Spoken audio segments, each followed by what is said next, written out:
Assalamualaikum warahmatullahi wabarakatuh. Alhamdulillahirrabbilalamin. Assalatu wassalamu ala asyrafil anbiya wal mursalin Sayyidina wa maulana Muhammadin wa ala alihi wa sahbihi ajma'in amma ba'du. Pertama-tama, bagi kalian yang menonton video ini, semoga selalu diberikan kesehatan dan dijauhkan dari segala penyakit.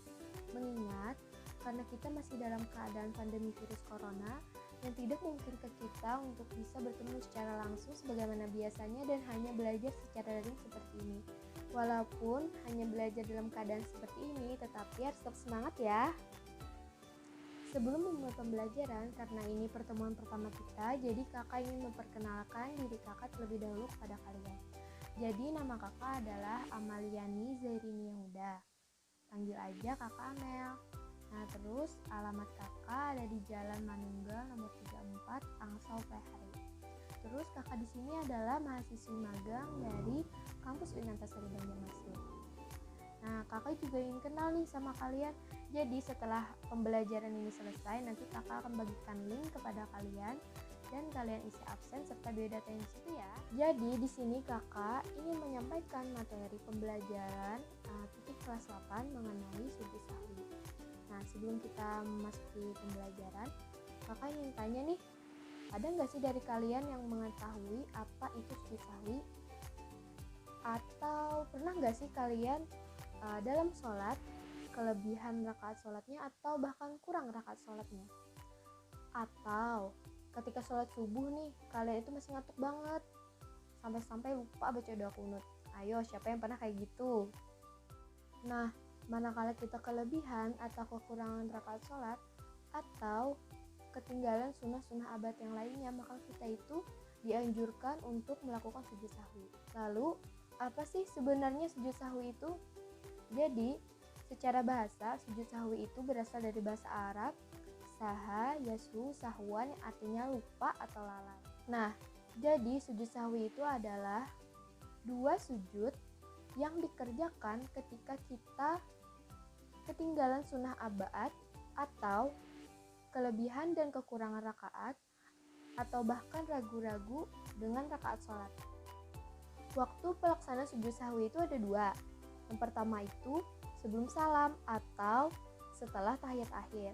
Yang kedua setelah salam atau selesai sholat. Terus ketika kita sujud sahwi, apa dong bacaannya kak? Ayo, siapa yang tahu bacaan dari sujud sahwi? Kalau kalian sudah tahu, berarti kalian hebat. Nah, terus kakak ingin membacakan bacaan sujud sahwi. Nah, bacaan sujud sahwi itu yaitu Subhanallah yanamu wala yasbu. Sekali lagi, Subhanallah yanamu wala yasbu. Nah, itulah bacaan sujud sahwi, yang artinya Maha suci Allah yang tidak pernah tidur dan tidak pernah lupa. Kemudian kita lanjut mengenai hukum dan dalil dari sujud sahwi.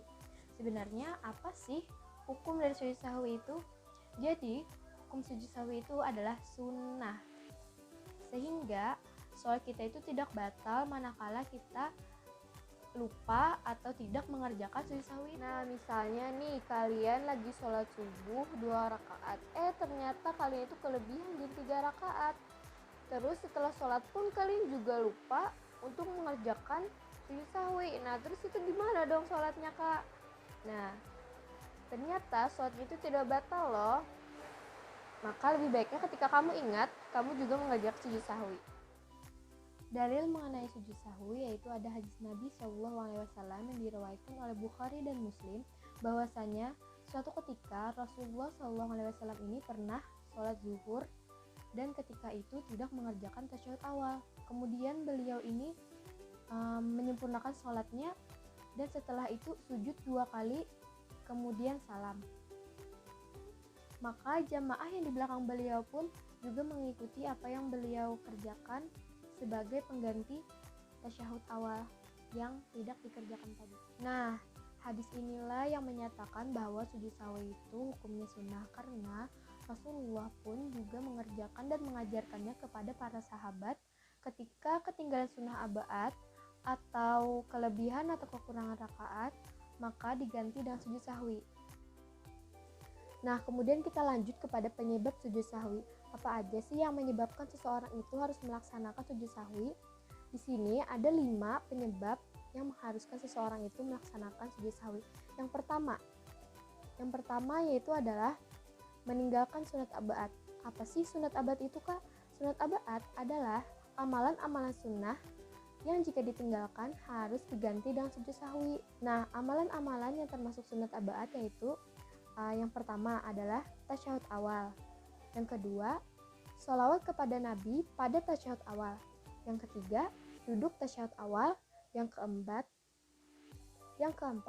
sholawat kepada keluarga-keluarga Nabi pada tasyahud akhir. Dan yang kelima, kunut dalam sholat subuh maupun witir pada akhir bulan Ramadan. Nah, kemudian kita lanjut yang kedua mengenai penyebab dari sujud sahwi, yaitu ragu-ragu dalam meninggalkan sunat abad. Contohnya nih, seseorang itu ragu-ragu dalam pembacaan sholawat. Aku tadi baca nggak ya sholawat pada tasyahud awal? Nah, kalau dia ragu-ragu, maka dia disunahkan untuk mengerjakan sujud sahwi. Kemudian yang ketiga mengenai penyebab sujud sahwi, yaitu kelebihan atau kekurangan baik dalam gerakan sholat maupun rakaat sholat. Contohnya misalnya dia sudah ruku 1 kali kemudian bangkit, nah kemudian dia ruku lagi.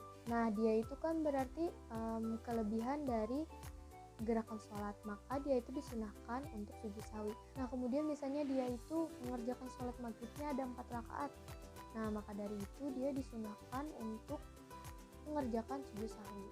Kemudian kita lanjut kepada penyebab sujud sahwi yang keempat, yaitu memindahkan rukun qauli kepada yang bukan tempatnya. Contohnya misalnya dia membaca Al-Fatihah pada ketika dia sujud. Nah, ketika sujud itu kan bukan membaca Al-Fatihah, tetapi membaca tasbih selama 3 kali. Maka dari itu gantinya dia harus mengerjakan sujud sahwi. Kemudian kita lanjut kepada penyebab yang kelima, yaitu ragu-ragu dalam rakaat sholat. Misalnya nih, dalam sholat itu dia ragu-ragu sudah mengerjakan 4 atau 3 rakaat, maka itu sunahnya mengambil yang paling sedikit, berarti 3 rakaat, dan kemudian harus menambahkan lagi 1 rakaat dan menambahkan dengan sujud sahwi sebelum salam. Nah, itulah beberapa penyebab yang mengharuskan seseorang itu harus melaksanakan sujud sahwi. Kemudian kita lanjut kepada tata cara sujud sahwi. Kak, gimana sih tata cara sujud sahwi itu? Dikerjakannya apa sebelum salam atau setelah salam? Nah, ternyata sujud sahwi itu bisa dikerjakan sebelum salam dan sesudah salam. Nah, gimana caranya? Bisa kita lihat video setelah ini.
Nah, seperti itulah tata cara sujud sahwi yang dilakukan ketika sebelum salam dan sesudah salam.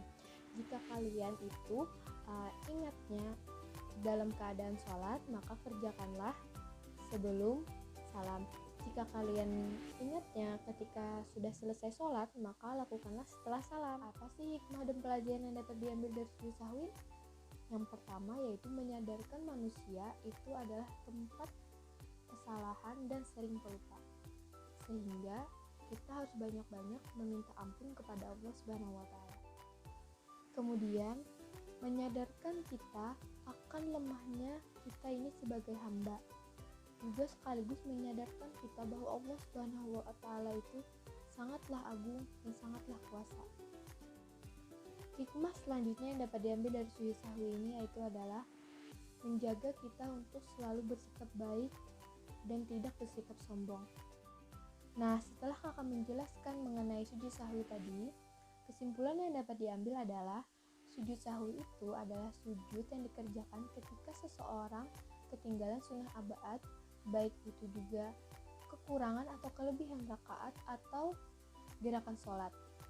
Dan kemudian hukum dari sujud sahwi itu adalah sunnah.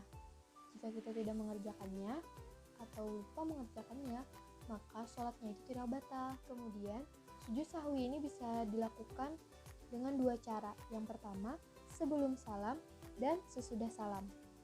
Kemudian hikmah yang dapat diambil dari sujud sahwi ini yaitu menyadarkan kita bahwa manusia itu adalah tempatnya berbuat salah dan sering pelupa. Hanya itu yang dapat kakak sampaikan. Semoga dapat bermanfaat dan bisa dipraktekkan di rumah. Mohon maaf apabila kakak ada salah kata. Tetap jaga kesehatan dan terus semangat.